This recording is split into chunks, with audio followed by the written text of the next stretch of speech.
નમસ્કાર મિત્રો, હું પ્રસન્ન ચૌહાણ અમારી મોશન કરિયર એકેડમીના ડિજિટલ ફોરમની અંદર ફરી પાછું આપ સૌનું હાર્દિક સ્વાગત કરું છું. મિત્રો, આપણે બંધારણ ભણી રહ્યા હતા. મિત્રો, છેલ્લા લેક્ચરોની અંદર ફરી પાછા આપણે કંઈક મહત્વની બાબતો સાથે ઉપસ્થિત થયા છીએ તમારી સમક્ષ. હવે આપણે ભાગ 5 ની અંદર ઘણા બધા મહત્વના ભાગો છે, જેમ કે સુપ્રીમ કોર્ટ છે, સંસદ છે, કારોબારી છે. આ બહુ લેન્ધી ચેપ્ટર છે અને દરેક ચેપ્ટરની અંદર ઓછામાં ઓછા ઘણા બધા લેક્ચરો બને છે. સુપ્રીમ કોર્ટ આપણે 8 લેક્ચરની અંદર પૂરું કર્યું છે. તો આશા રાખીએ મિત્રો તમે દરેક લેક્ચરને ધ્યાનથી જોશો, ધ્યાનથી સાંભળશો, સાથે કોઈ રેફરન્સ બુકનો પણ સહારો લેશો કે જેથી કંઈક વસ્તુ અમારાથી રહી જતી હોય તો એમાંથી પણ તમને માહિતી મળી શકે. તો શક્ય એટલું અમે કવર કરવાની કોશિશ કરી છે. આ તો છતાં પણ કંઈક રહી જતું હોય, કંઈક ખૂટતું હોય તો એ તમે એમાંથી જોઈ શકો. 100% મિત્રો રેફરન્સ બુક સાથે લઈને બેસવું અથવા તો તમારી કોઈ પોતાની બુક બનાવેલી હોય એને સાથે લઈને બેસો. તો આગળ વધીએ. આજે આપણે ચર્ચા કરવી છે કેટલાક અગત્યના અનુચ્છેદો સાથે કેટલીક મહત્વની બાબતો જે સુપ્રીમ કોર્ટ સાથે સંકળાયેલી છે. તો પહેલી આપણે વાત કરવી છે સુપ્રીમ કોર્ટ સાથે સંકળાયેલા કેટલાક શબ્દોની. કેવા શબ્દો મિત્રો? તો તમે ઘણી વખત નામ સાંભળેલું છે રોસ્ટર પદ્ધતિ. હવે વોટ ઇઝ રોસ્ટર પદ્ધતિ? આ રોસ્ટર પદ્ધતિ શું છે એની પહેલા આપણે વાત કરીએ મિત્રો. ઘણી વખત પ્રશ્ન પણ આમાંથી પૂછાઈ શકે છે. તો રોસ્ટર પદ્ધતિ એટલે શું મિત્રો? સાદી ભાષામાં હું તમને સમજાવું. What is roster? હવે સુપ્રીમ કોર્ટની અંદર ઘણા બધા કેસો આવતા હોય છે. તમને ખબર છે દરેક કેસની સુનાવણી અલગ અલગ ખંડપીઠની અંદર થતી હોય તો કયો કેસ કઈ ખંડપીઠને સોંપવો આ નક્કી કરવાની જે એક સિસ્ટમ ચાલે એને શું કહેવાય? રોસ્ટર પદ્ધતિ કહેવાય. હવે તમને પરીક્ષામાં આમાંથી શું પ્રશ્ન પૂછાય કે ભારતના માસ્ટર ઓફ રોસ્ટર કોને કહેવાય? ભારતના માસ્ટર ઓફ રોસ્ટર કોને કહેવાય? મતલબ શું મિત્રો કે આ જે કેસ ફાળવે છે દરેક ખંડપીઠને, આ કેસ ફાળવવાની સત્તા કોની પાસે છે કે જેને માસ્ટર ઓફ રોસ્ટર કહેવાય છે? એ છે ભારતના CJI. કોની પાસે આ સત્તા છે મિત્રો? ભારતના ચીફ જસ્ટિસ ઓફ ઇન્ડિયા એટલે કે ભારતના મુખ્ય ન્યાયાધીશ અત્યારે છે શરદ અરવિંદ બોબડે, જે 47 નંબરમાં ભારતના મુખ્ય ન્યાયાધીશ છે. એમની પાસે આ સત્તા રહેલી છે કે કયો કેસ કઈ ખંડપીઠને સોંપવો. તો આ પદ્ધતિને શું કહેવાય? રોસ્ટર પદ્ધતિ. અને આ કેસ ફાળવે એને શું કહેવાય? Master of roster. એટલે કે હાલમાં ભારતના માસ્ટર ઓફ રોસ્ટર કોણ છે એવો પ્રશ્ન પૂછાય તો તમારે જવાબ લખવાનો ભારતના CJI એટલે કે ભારતના chief justice of India. Next આગળ વધીએ. ત્યારબાદ બીજી એક આપણે વાત કરવી છે કેસોની તબદીલી. શેની વાત કરવી છે મિત્રો? કેસોની તબદીલી વિશે આપણે વાત કરવી છે. તો કેસોની તબદીલી એટલે શું મિત્રો? તો કેસોની તબદીલી એટલે શું મિત્રો એની આપણે વાત કરીએ. કેસોની તબદીલી કેવા કેવા સંજોગોમાં કેસ તબદીલ થાય? એટલે કહેવાનો મતલબ શું કે ક્યાંક કેસ હાઈકોર્ટમાં ચાલતો હોય અથવા તો એની નીચલી અદાલતોમાં ચાલતો હોય તો સુપ્રીમ કોર્ટ પાસે સત્તાઓ છે કે નીચલી અદાલત પાસેથી, ક્યાંથી મિત્રો? નીચલી અદાલત પાસેથી કેસ પોતાની પાસેથી લઈ, નીચલી અદાલત છે એની પાસેથી કેસ ક્યાં ટ્રાન્સફર થાય? તો કે સુપ્રીમ કોર્ટની અંદર આવે. આ એક પહેલી બાબત. એટલે કેવા સંજોગોમાં? ઘણા સમયથી એવું લાગે સુપ્રીમ કોર્ટને કે કોઈ બાબત કે કોઈ કેસ ઘણા સમયથી નીચલી અદાલતોમાં પડતર પડી રહ્યો છે, એના વિશે કોઈ સુનાવણીઓ હાથ ધરવામાં આવતી નથી, તો શું કરશે સુપ્રીમ કોર્ટ? એ કેસને પોતાની પાસે લઈ લેશે. આ એક પહેલી બાબત. બીજી બાબત શું છે? તો કે એટર્ની જનરલના કહેવાથી. કોના કહેવાથી મિત્રો? એટર્ની જનરલના કહેવાથી કોઈ કેસને નીચલી અદાલતોમાંથી સુપ્રીમ કોર્ટ સુનાવણી માટે પોતાની પાસે લાવી શકે. હવે એટર્ની જનરલ બધાને ખબર છે ભારતનો મુખ્ય કાયદાકીય અધિકારી કહી શકાય અથવા તો પ્રથમ કાયદાકીય અધિકારી કહી શકાય. આપણે એની ચર્ચા આગળ કરવાના છીએ કે વેણુગોપાલ સાહેબ અત્યારે ભારતના એટર્ની જનરલ છે, જે કારોબારીની અંદર આપણે ભણીશું. તો આ એટર્ની જનરલના કહેવાથી શું થાય કે નીચલી અદાલતોમાંથી કેસ ક્યાં આવશે? સુપ્રીમ કોર્ટમાં. ત્રીજી બાબત પક્ષકાર દ્વારા અરજી કરવાથી. પક્ષકાર દ્વારા અરજી કરવાથી. તમને પણ ખબર છે કોઈ પણ પક્ષકાર હોય એ પક્ષકાર પોતાને જો ચુકાદાથી સંતુષ્ટ નથી અથવા તો તેને લાગે કે તેને નીચલી અદાલતોમાંથી ન્યાય નથી મળી શકે તો આપણે કાલે અનુચ્છેદ જોઈ ગયા છીએ કેટલીક અપીલ કરવા માટેની વિશેષ અધિકારોની અંદર આપણે ભણ્યા છીએ અનુચ્છેદ 136 એ અન્વયે શું થાય તો કે પક્ષકાર દ્વારા સુપ્રીમ કોર્ટમાં અરજી કરે ત્યારે એ સુપ્રીમ કોર્ટ નીચલી અદાલતોમાંથી કેસ સીધો ક્યાં આવે? સુપ્રીમ કોર્ટની અંદર.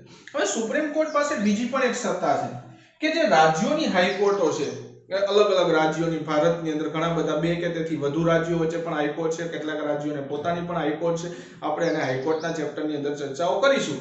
તો આ હાઈકોર્ટ છે, આ હાઈકોર્ટના જે કેસો છે, ધારો કે ગુજરાત હાઈકોર્ટના કેસ છે, તો સુપ્રીમ કોર્ટના મુખ્ય ન્યાયાધીશને એવું લાગે કે ગુજરાત હાઈકોર્ટની અંદર કોઈ કેસ ચાલી રહ્યો છે એ જો મુંબઈ હાઈકોર્ટની અંદર ચાલે તો વધારે સરળતા રહેશે, અથવા તો મહારાષ્ટ્ર રાજ્યની હાઈકોર્ટમાં ચાલે તો વધારે સત્તા રહેશે, તો શું કરે, તો સુપ્રીમ કોર્ટનો મુખ્ય ન્યાયાધીશ એ મુંબઈના હાઈકોર્ટની અંદર જે કેસ ચાલે છે એને ક્યાં ટ્રાન્સફર કરી દે, મહારાષ્ટ્રની હાઈકોર્ટ જે મુંબઈ ખાતે ચાલે છે એની અંદર. તો કહેવાનો મતલબ કે હાઈકોર્ટના જે ઇન્ટરનલ કેસો છે એને પણ તબદીલ કરવાની સત્તા કોની પાસે છે, સુપ્રીમ કોર્ટ પાસે. તો આ તબદીલને લગતો એક અનુચ્છેદ ભારતીય બંધારણની અંદર આપેલો છે.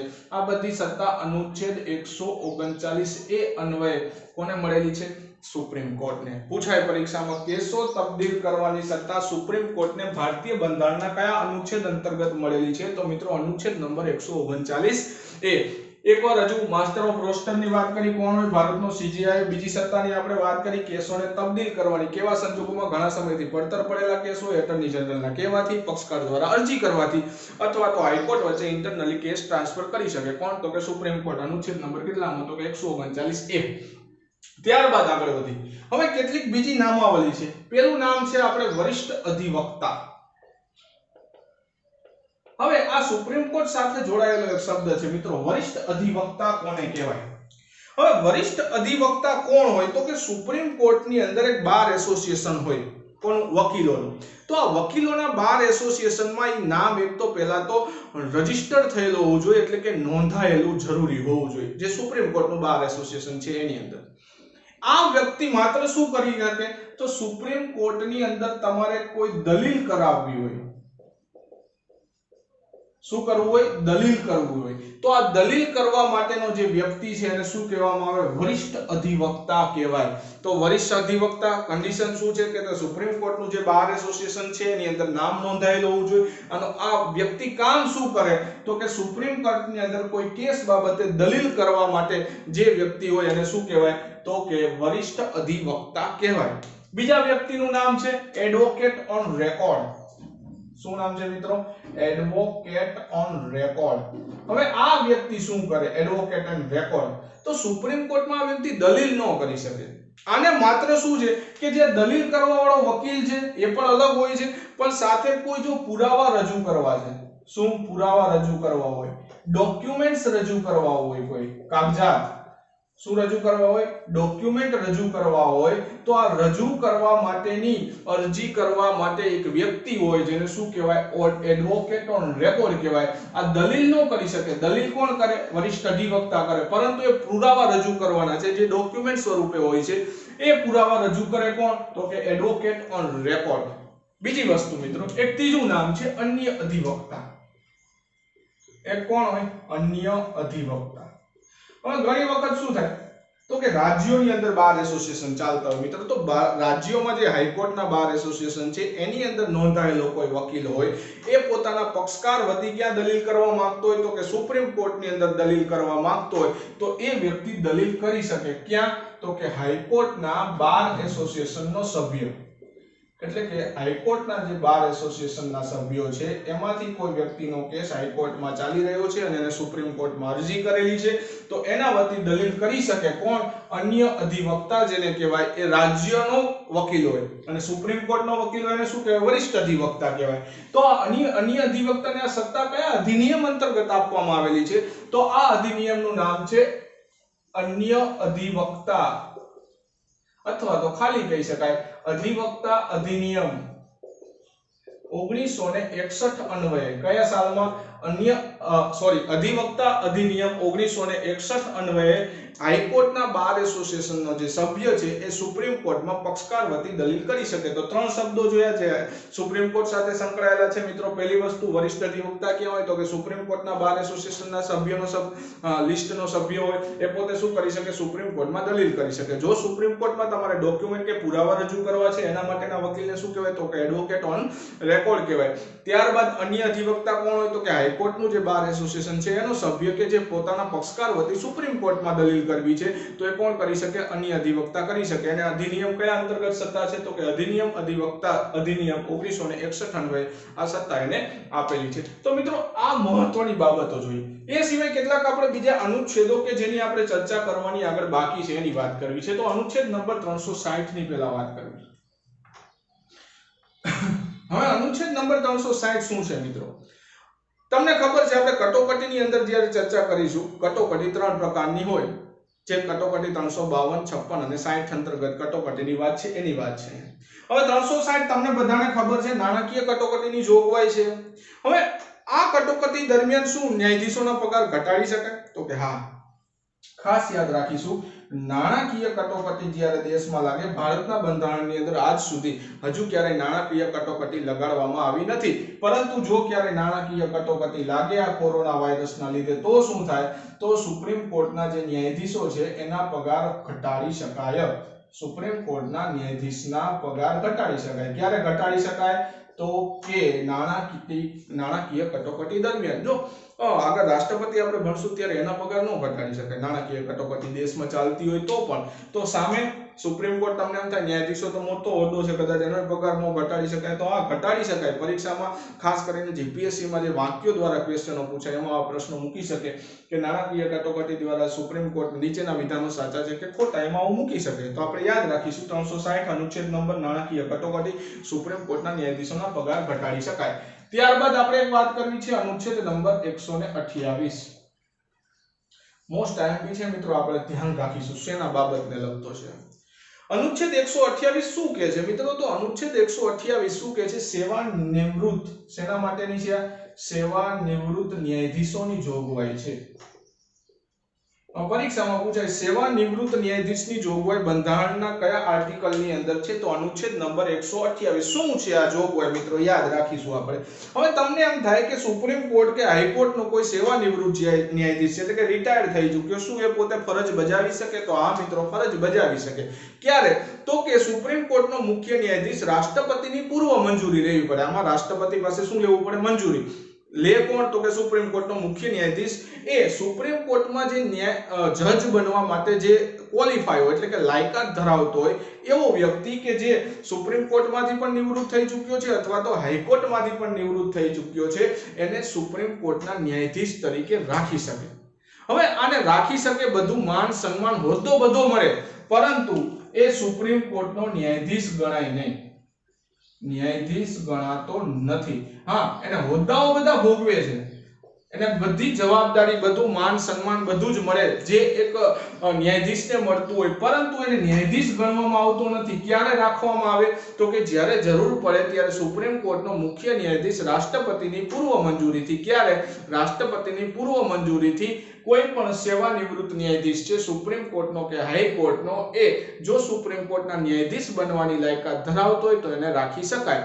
અને બીજી વસ્તુ શું છે? આ ક્યાંય બીજે વકીલાત કરી શકે? તો કે ના મિત્રો, સેવા નિવૃત્ત ન્યાયાધીશ કોઈ પણ અદાલતમાં, ભારતની કોઈ પણ અદાલતમાં વકીલાત કરી શકતો નથી. અદાલતમાં વકીલાત કરી શકે નહીં. બીજી વાર મિત્રો એકવાર આપણે જોઈશું.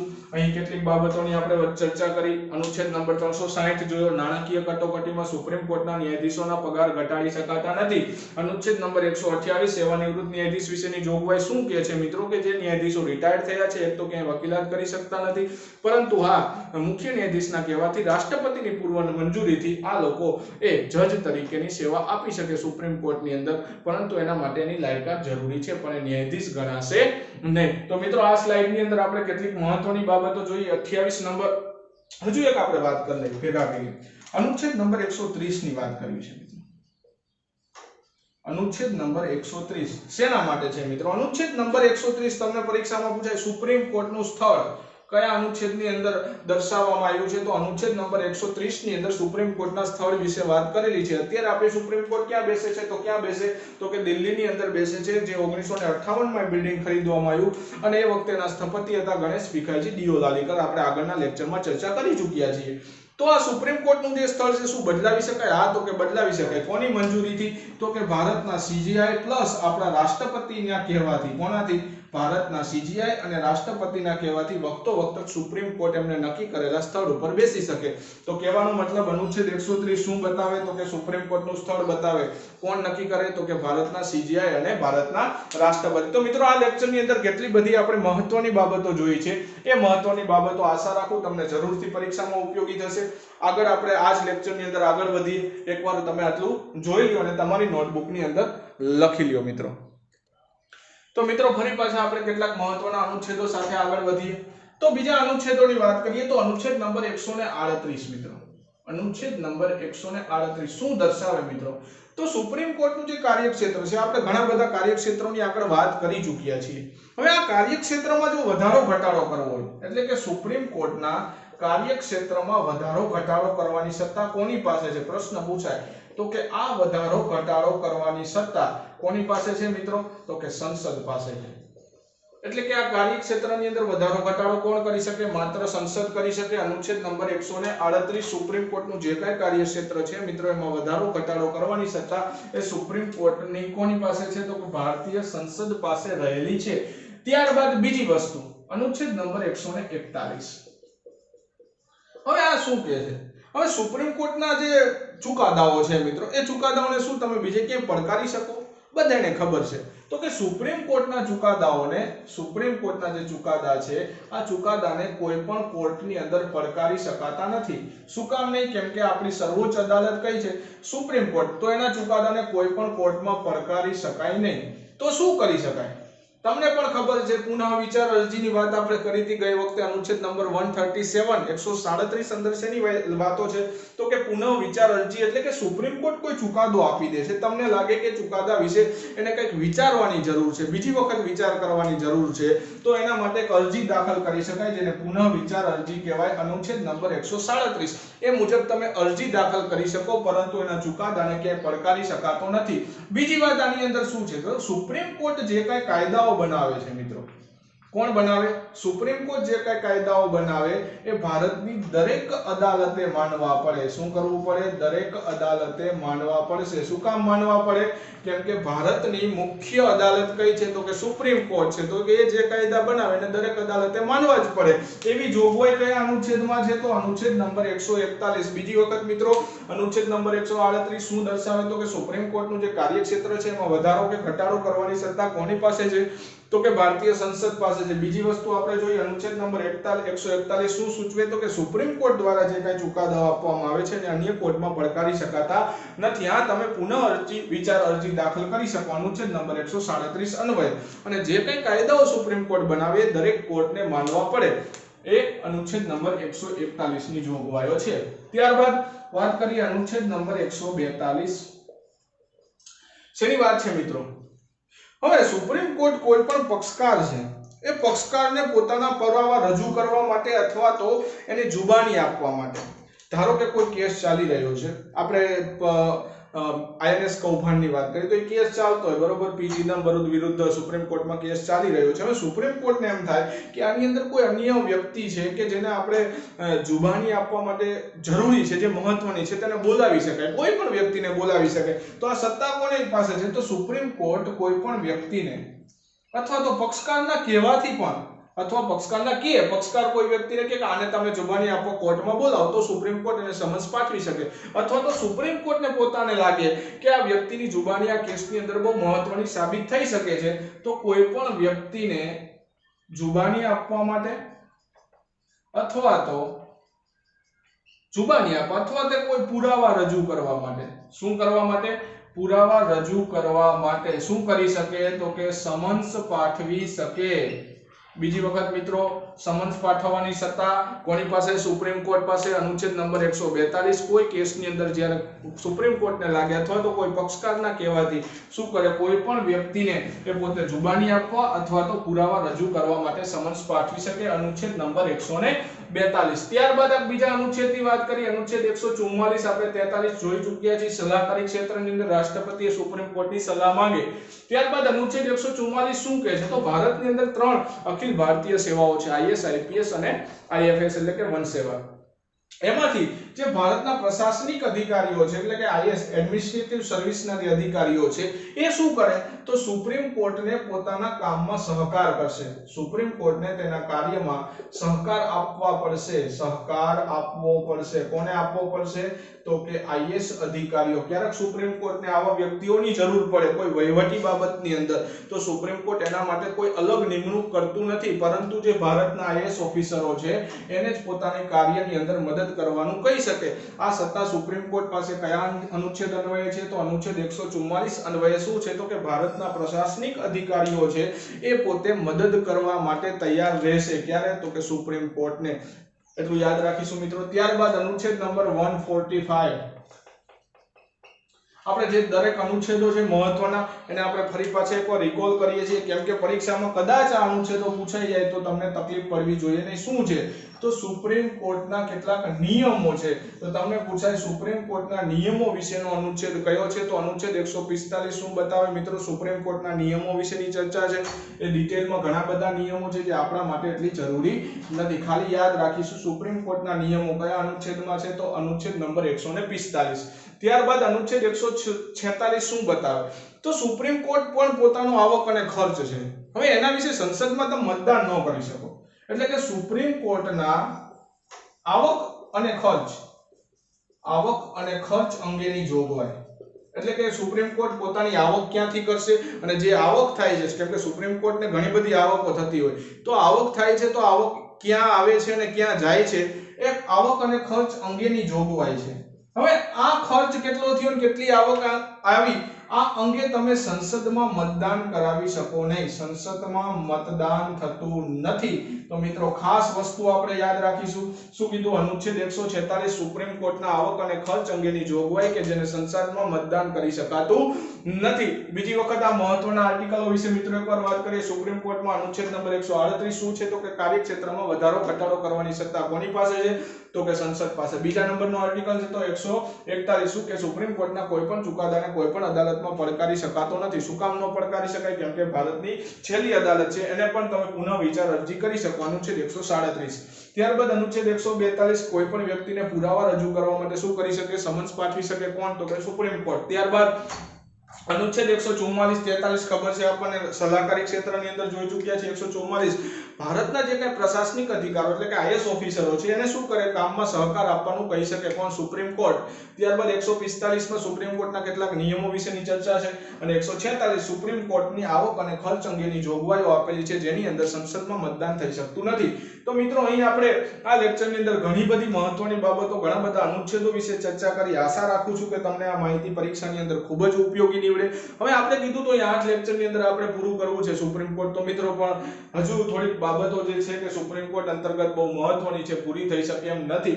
તો આપણે એક લેક્ચર હજુ વધારીશું આની અંદર કે જેથી તમને કોઈ પણ તકલીફ પરીક્ષાની અંદર પડવી ન જોઈએ, કે કેવો પ્રશ્ન બહારથી ના પૂછાય એના માટે થઈને આપણે ફરી પાછા એક લેક્ચરની અંદર મળીશું સુપ્રીમ કોર્ટની અંદર. આશા રાખું મિત્રો આ માહિતી ફરજિયાત તમને ઉપયોગી થશે. જય ભારત, જય હિન્દ, અસ્તુ. મળતા રહીશું.